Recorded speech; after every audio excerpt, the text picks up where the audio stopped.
애플인 경우에는 한 가지 선언을 얘기를 했죠. 애플에서 얘기하고 있는 RE, Renewable Energy라는 개념이잖아요. 그래서 재생 에너지를 이제 앞으로는 100%를 쓰겠다, 100% 쓰겠다라는 의미이고, 이것을 점진적으로 개선을 해서 2030년도까지는 애플의 모든 제품의 원재료는 그 RE100과 관련되는 기준으로 생산된 제품을 납품을 받겠다라는 얘기를 하고 있거든요. 사실은 이 탄소 배출이라든지 화석연료의 절감이라든지 이라는 것을 실효적으로 지금 얘기를 하고 있는 거죠. 2030년대까지 애플의 부품을 공급하는 업체인 경우에는 이 표준을 채택을 안 할 수는 없죠. 그렇지 않으면 이 공급망, 서플라이 체인에서 빠져나와야 되니까 공급망을 결국 탈 수가 없다라는 얘기이거든요. 그 결과 한국에서도 변화가 되고 있죠. SK그룹에서 먼저 변화가 있었습니다. SK그룹에서는 8개사가 한국 최초로 RE100이라는 어떤 지수에 편입을 가입을 했고 2050년도까지 100%를 재생에너지를 사용해서 조달을 하겠다라고 얘기를 하고 있습니다. 그러면 여기에서 우리가 시사점을 좀 볼 필요가 있을 것 같은데요. SK가 변화되고 있다라고 하는 것은 소기업, 스타트업, 소셜 벤처에는 어떤 영향이 있을까요? 혹시 SK, 행복, 나래라는 회사를 혹시 알고 계시나요? SK에서 운영하고 있는 그 서프라이 체인 매니지먼트 SCM이라는 회사이잖아요.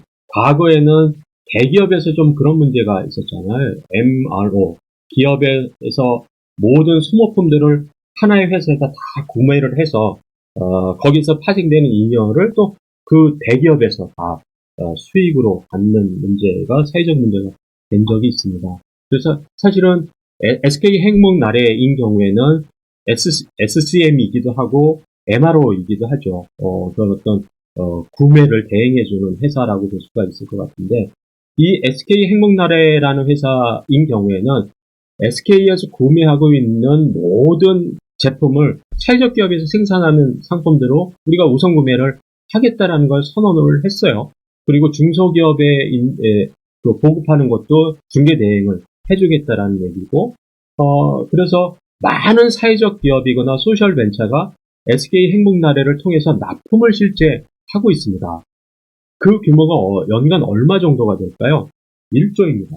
지금부터 3년까지 SK 행복나래의 매출액이 1조 정도가 되는 거예요. 거기에 납품하는, 아까 말씀을 드렸듯이 납품하는 업체들이 소기업, 그다음에 소셜 벤처, 그다음에 스타트업, 그다음에 사회적 기업이 주되게 납품을 하고 있죠. 그런데 SK에서 이렇게 ESG와 관련되는 RE 흔들리를 채택을 하면 아마 납품업체한테 이런 요구가 바로 나가는 거죠. 우리는 플라스틱 포장된 생산품은 우리가 납품을 받을 수 없어요. 또는 스티로폼, 그다음에 재생 불가능한 어떤 연료 또는 탄소 배출이 발생하는 기업들인 경우에는 그 가이드라인을 우리가 제시해 줄 테니까 그 가이드라인의 평가 기준을 가지고 오면 우리가 납품을 받겠다라고 얘기를 실제적으로 그렇게 됐습니다. 이미 SK 수요핑도 그렇고 심지어는 임직원들의 선물에서도 그 ESG와 관련되는 탄소 배출이나 어떤 쓰레기, 플라스틱 부분들을 다 소거시키고 있거든요. 이 얘기를 말씀드리는 것은 뭐냐면 실제 이 문제는 대기업의 문제가만 아니다.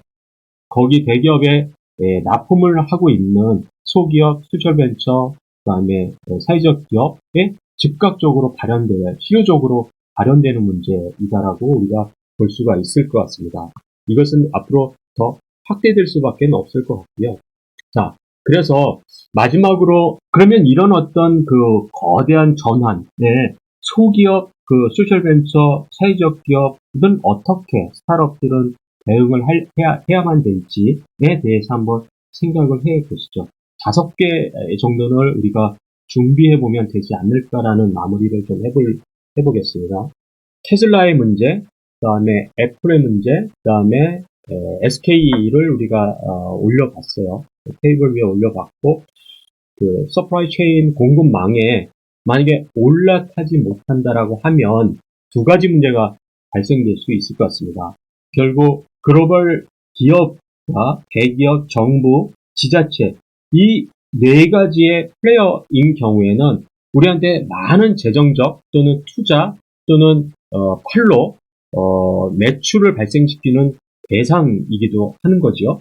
이런 어떤 그 빅빅 플레이어들한테 우리가 효율적인 가치 제한을 하지 못한다라고 하면 망해서 탈락이 될 수 있다라는 것을 우리가 가정해 볼 수가 있을 것 같습니다.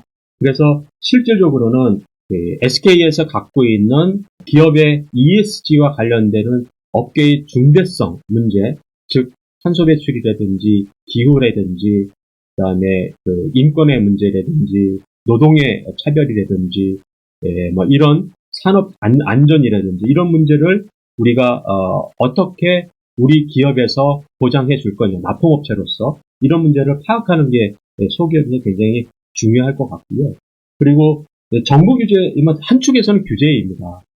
탄소 중립이라든지 뉴딜 그린이라는 정책들이 지금 계속 나오고 있죠.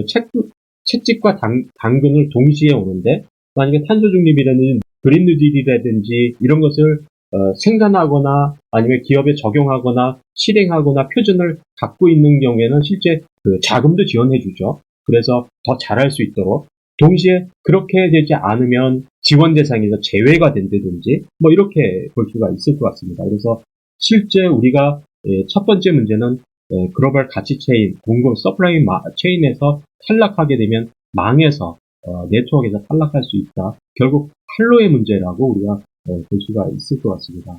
그리고 두 번째는 리스크를 어떻게 테이킹할 거냐라는 관점인데요. 사실은 이게 이제 세 번째하고 연계되기도 하는데 유엔에서 이미 이제 그렇게 목표를 17가지를 Sustainable Development Goal을 17가지 선택을 했고 그다음에 글로벌 레포팅 이니셔티브를 표준 가이드라인을 만들어내서 많은 기업들이 이 가이드라인을 지속적으로 발표를 매년 하고 있고 실제는 투자 금리하고 연계돼서 기업 평가하고 연계되는 문제들을 볼 수가 있을 것 같아요.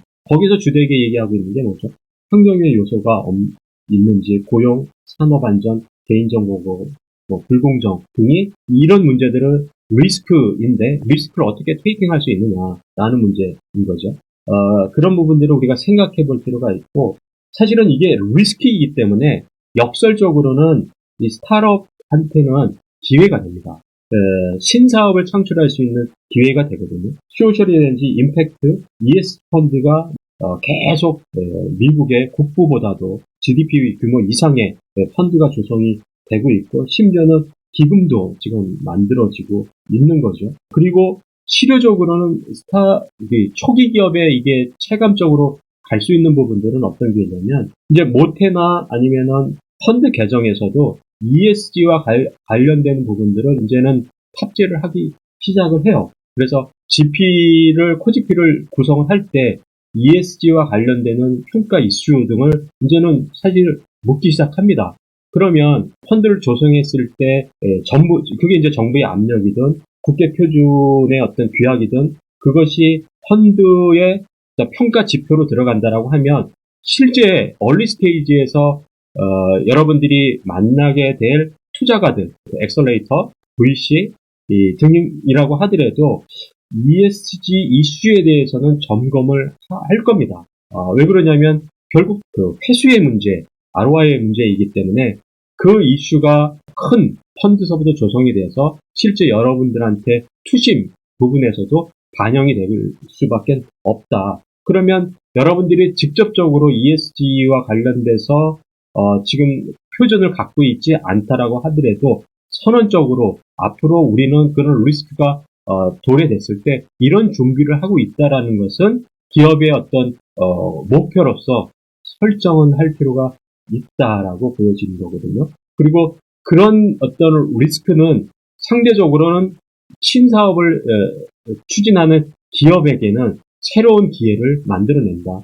2000년도 초반에 한국이 IMF 이후에 벤처가 붐업됐을 때 디지털 회사들이, 벤처들이 붐업했던 것은 아마 지금 여기에다 대입을 해보면 어떤 기회가 ESG가 우리한테 주고 있는지를 상상이 해보실 수가 있을 것 같습니다. 그래서 대기업들이 이제는 소셜벤처한테 투자를 확대한다는 것도 그러한 측면에서 결국 자금이 있는 곳에는 사람들이 몰리게끔 돼 있고 그곳에 사실은 투자라든지 어떤 그 사람들이 몰려진다라고 볼 수가 있을 것 같습니다. 그리고 네 번째는 결국 그냥 친환경 기업을 프론트 쪽에 내세운다면 브랜드 아이덴티티가 당연히 높아질 수 있는 것은 구조적인 요소일 수 있을 것 같고요. 이게 이제 규제 샌드하고도 뭐 결과적으로 연계가 될 수 있을 것 같은데 사실은 정부에서 이렇게 ESG와 관련된 그린리들과 관련된 타소중립과 관련되는 정책을 표방하다 보니까 이런 어떤 비즈니스 모델을 갖고 있거나 그런 망 안에 들어가 공급망 안에 들어가 있는 회사인 경우에는 일정의 인증을 통해서 금융 비용도 이렇게 낮춰주는 또는 재정 지원을 더해주는 가점으로서 앞으로 더 많아질 거라고 생각이 듭니다. 그래서 전반적으로 보면 ESG와 관련돼서 스타트업이 준비해야 될 사항은 지금 모든 것을 다 표준과 관련된 채택을 다 하자고 이런 얘기는 절대 아니고요. 하지만 기업의 어떤 성장 목표, 그다음에 밸류에이션 단계에서 우리가 어느 시점에 ESG를 도입을 해야 될지라는 것을 생각해 보시면 될 것 같고 그 5가지 중에서 특히 3가지 공급망 안에서 우리가 어떻게 접근해 볼 수 있을지 또는 망에서 혹시 그 ESG 리스크 때문에 탈락하는 건 아닐까? SK 핵목나래를 한번 납품한다고 생각해 보시면 바로 체감이 되실 것 같고요.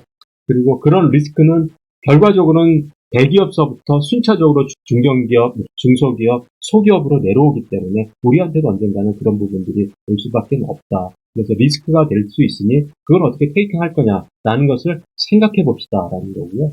그리고 그런 어떤 그 ESG가 변화되고 있으니, 전환되고 있으니, 패러다임이 시프트되고 있으니 그 과정에서 어떻게 우리 새로운 신사업을 발견해내고 창출해낼 수 있을지에 대한 고민을 비즈니스 모델 차원에서 좀 생각해보면 좋겠다라는 생각을 하게 됩니다. 네, 그래서 ESG와 관련돼서 스타트업 살아남기라는 마지막 조언을 드렸었는데요. 잘 관찰해 보시고 우리 기업에서 도입 또는 앞으로 미래에 어떤 준비를 해야 될지에 대해서 생각해 주시면 좋을 것 같습니다. 네, 그래서 ESG에 대해서 생각을 공유해 봤는데요. 준비된 내용들은 여기에서 마무리하도록 하겠습니다. 네, 고맙습니다.